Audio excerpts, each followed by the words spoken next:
that out. Sounds like it. Temperate, temperature, moderation, controlling, controlled. Moderation, particularly habitual moderation in regard to the indulgence of the natural appetites and passions. Restrained or moderate indulgence, as temperance in eating and drinking. Temperance in eating and drinking is opposed to gluttony and drunkenness and in other indulgences to excess. What is moderation? Restraint of violent passions or indulgence of appetite. Eat and drink with moderation. Indulge with moderation in pleasures. Here's what we got to learn, though. Somebody says, well, I smoke dope in moderation. We don't know what. Stop. Stop everything. Stop. People say, I drink alcohol in moderation. No, stop. Temperance and moderation have to do with things that are lawful.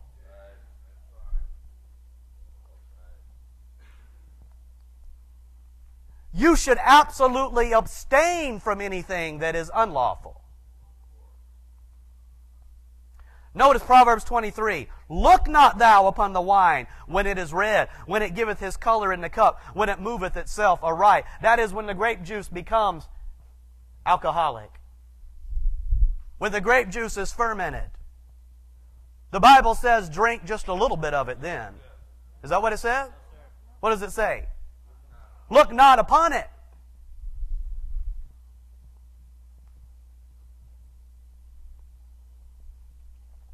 That's why over here in Ephesians 5, he's not saying drink alcohol, just make sure you don't drink it to excess. No, he's saying when you are drunk, it is excess.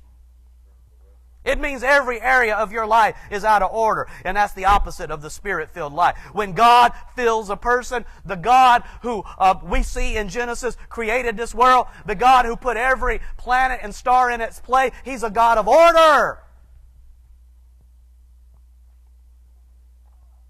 But alcohol brings disorder and confusion. Unholy spirits bring confusion and disorder. But wait a second. If God's not the author of confusion, who is? The devil. Confusion means disorder. So God's Spirit's the author of orderliness. Satan is the author of disorderliness. When you get the Spirit of God, you get a disciplined life. When you get filled with the Spirit and you are on fire with God's Spirit, you begin to look every area of your life and you just have this desire, this burning desire to become well regulated in every area. Everything has to be right. And everybody's trying to settle you down. Everybody's trying to say, relax, relax. I say, no, I'm going to get this right and this right and this right. I want it. I have to get it right. It's the Spirit of God within you. But when you get that old flesh in you, when you get that worldly spirit in you, you like to just sit back, and coast along like a hippie.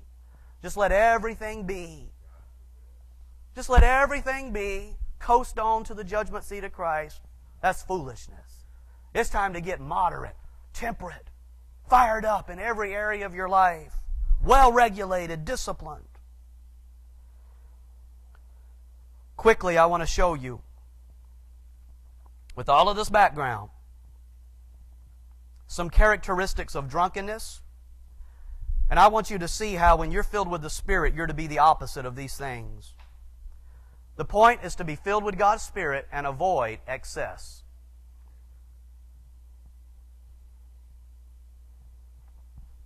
Let me show you what happens to a drunkard.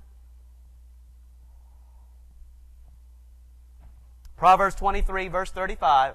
When shall I awake? Do you know drunkenness puts you into a stupor? Do you know drunkenness causes you to sleep at the wrong times? In the wrong places?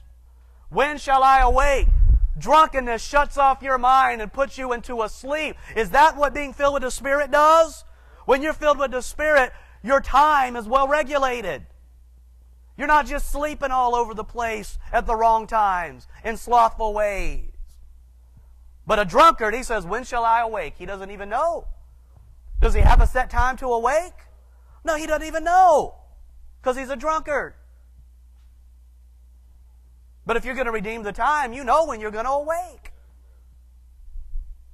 To the best of your ability, you're going to control these things. What about verse 21? For the drunkard and the glutton shall come to poverty, and drowsiness shall clothe a man with rag. The drunkard's sleep becomes disordered. A drunkard is often lazy, but when you're filled with the Spirit, you redeem the time. You are not lazy. So this laziness that comes upon our churches, that's not Spirit-filled. That's not the filling of the Spirit. When you're lazy, that's not God's Spirit. What about Proverbs 26, verse 9? As a thorn goeth up into the hand of a drunkard. Now, when you feel a thorn and you're putting your hand down upon it, what are you supposed to do? You're to take your hand off because you felt pain. You felt a pinch, and so you moved. But a drunkard can't feel anymore. So he keeps his hand there, and he comes back later and realizes, once he sobers up, he looks and he has this big thorn in his hand. He said, I didn't even feel it go in. Oh, now wait a second. Proverbs 23:29. Who hath wounds without cause? They have beaten me, and I what? I felt it not. Drunkards and people who live like drunkards, they often have medical problems that they shouldn't have. Who hath wounds without a cause? You know what? There's no reason for you to be suffering with certain afflictions if you are Spirit-filled. I'm not telling you that it's never God's will for you to die or God's will for you to have trials like Job had and he was afflicted with boils. I'm not telling you that. I am going to tell you this, though, that much of the wounds, much of the pain and suffering that Christians experience, they're without cause. The drunkard has wounds because he went out here staggering and he fell down and hit his head. He shouldn't have fell down. If he hadn't have been drunk, if he would have been well-ordered and Spirit-filled, he would not have fallen down and hit his head.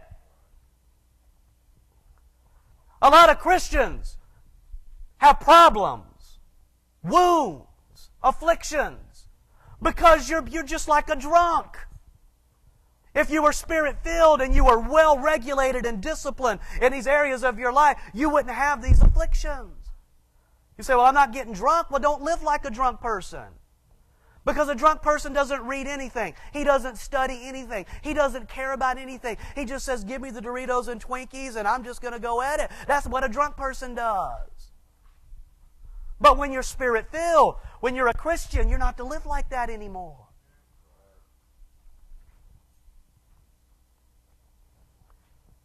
You know what? He says, they beat me and I felt it not. The thorn goes up in the hand of a drunkard because drunkenness makes you numb. One of the first characteristics of a marijuana smoker is it says it turns a man into an effeminate person. It goes in and gets rid of all of his testosterone, all of his drive.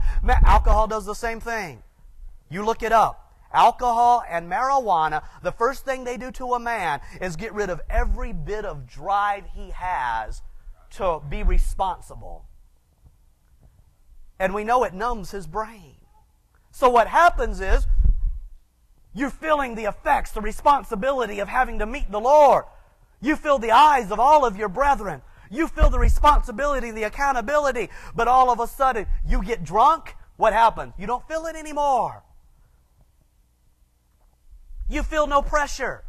You feel no pain. But pain is given to you so you will go away from it and do what's right.